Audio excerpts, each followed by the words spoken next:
গোল করে ভিনিসিয়াসের মতো নেচে সমালোচনার জবাব দিলেন নেইমার। ব্রাজিলিয়ান সুপারস্টারের জাদুতে মৌসুমের প্রথম জয় তুলে নিয়েছে তার দল সান্তোস। ডিসেম্বরের পর প্রথম জোড়া গোল নেইমারের।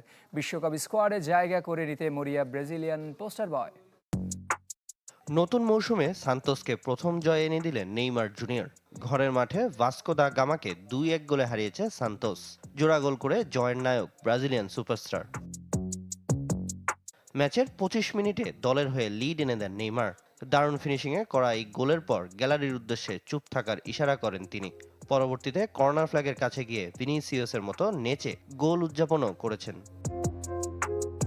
প্রথমার্ধেই সমতায় ফেরে ভাস্কো, কিন্তু দ্বিতীয়ার্ধে দ্বিতীয় গোল করে জয় এনে দেন সেলেসাও তারকা। নেইমার ও সান্তোস ভক্তদের উৎসবের আবহ কিছুটা থমকে যায় প্রতিপক্ষ মিডফিল্ডার থিয়াগো মেন্দেসের সাথে তর্কাতর্কিতে। 2020 সালে লিওর বিপক্ষে এই মেন্দেসের কারণে গুরুতর ইনজুরিতে পড়েছিলেন নেইমার। নেইমারের ফিটনেস ও পারফরম্যান্স নিয়ে সন্দিহান ছিলেন ব্রাজিল কোচ কার্লো আনচেলত্তি। এবার জোড়া গোল করে সমালোচনার জবাব দিলেন এই পোস্টার বয়। গেল সপ্তাহে তারা আমার সমালোচনা করেছিল। আজ আমি 2 গোল করেছি এবং এটাই ফুটবল।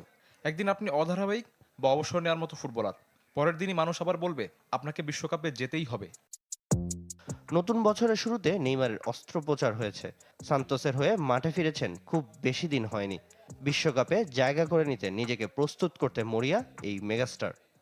আমি নিজেকে উজাড় করে দিচ্ছি এবং সম্ভাব্য সেরা অবস্থায় ফিরতে কাজ করছি।